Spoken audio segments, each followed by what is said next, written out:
नीतिसूत्रे अध्याय 25 वचन 1 ते 28. ही श्लमोनाची आणखी काही नीतिसूत्रे आहेत.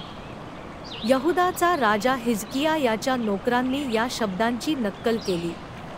काही गोष्टी आपल्याला माहीत नसाव्यात अशी देवाची इच्छा असते.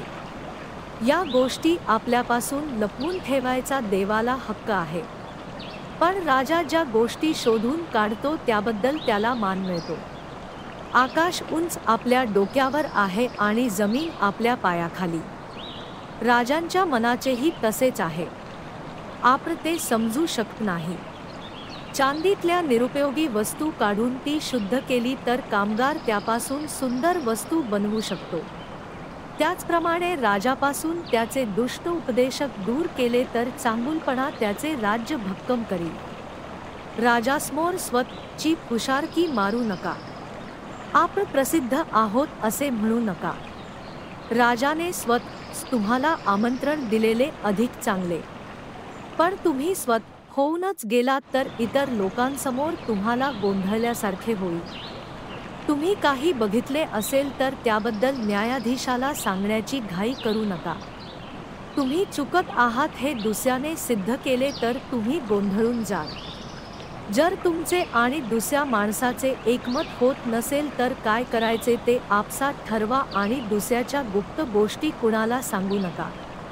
तुम्ही जर त्या सांगितल्या तर तुम्हाला लाज वाटेल आणि तुमचे वाईट झालेले नाव तुम्ही कधीही घालवू शकणार नाही. तुम्ही जर योग्य वेळी चांगली गोष्ट सांगितली तर ते चांदीच्या तबकातले सोन्याचे सफरचंद असेल. जर शहाण्या माणसाने तुम्हाला समज दिली असेल तर ती शुद्ध सोन्याच्या अंगठ्यापेक्षा किंवा दागिन्यांपेक्षा अधिक किमती असते. विश्वासू दूताची किंमत ज्यांनी त्याला पाठविले असेल त्यांच्या इतकीच असते. तो उन्हाळ्यातील हंगामाच्या दिवसांतल्या थंडगार पाण्यासारखा आहे. जे लोक भेटी देण्याचे वचन देतात पण देत मात्र कधीच नाहीत ते पाऊस आणणारे ढग आणि वारा यांसारखे आहे. धीराचे बोलणे माणसाच्याच काय पण राजाच्या विचारातही बदल करू शकते. हळूवार बोलणे फार परिणामकारक असते.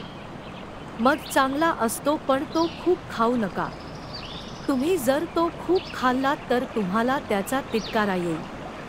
त्याचप्रमाणे तुमच्या शेजाऱ्याच्या घरात सारखे जाऊ नका. जर तुम्ही सारखे गेलात तर तो तुमचा तिरस्कार करायला लागेल.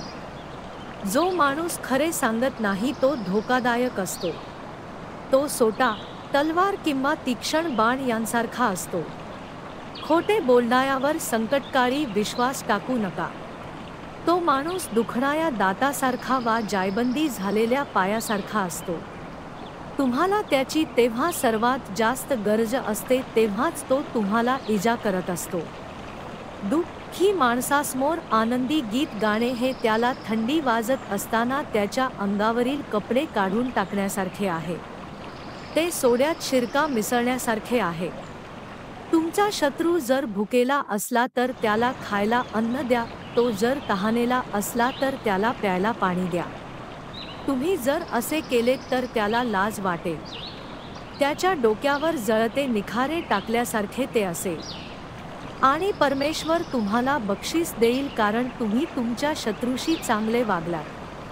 उत्तरेकडून वाहणारा वारा पाऊस आणतो त्याचप्रमाणे चुगल्या राग आणतात. वाद घालणाऱ्या बायकोबरोबर घरात राहण्यापेक्षा छपरावर राहणे अधिक चांगले. खूप लांबच्या स्थळाहून आलेली चांगली बातमी ही तुमच्या नहानलेल्या जीवाला थंडगार पाण्यासारखी असते. जर चांगला माणूस दुबळा झाला आणि वाईट माणसाचा मार्ग आक्रमू लागला तर ते चांगल्या पाण्यात माती कालवल्यासारखे असते. जर तुम्ही खूप मध खाल्लात तर तो तुमच्यासाठी योग्य नाही. त्याचप्रमाणे स्वतःसाठी खूप मानमरातब घेण्याचा प्रयत्न करू नका. जर माणूस स्वतःवर ताबा मिळवू शकत नसेल तर तो तटबंदी मोडून पडलेल्या शहरासारखा आहे. नीतिसूत्रे अध्याय 25 वचन 1 ते 28.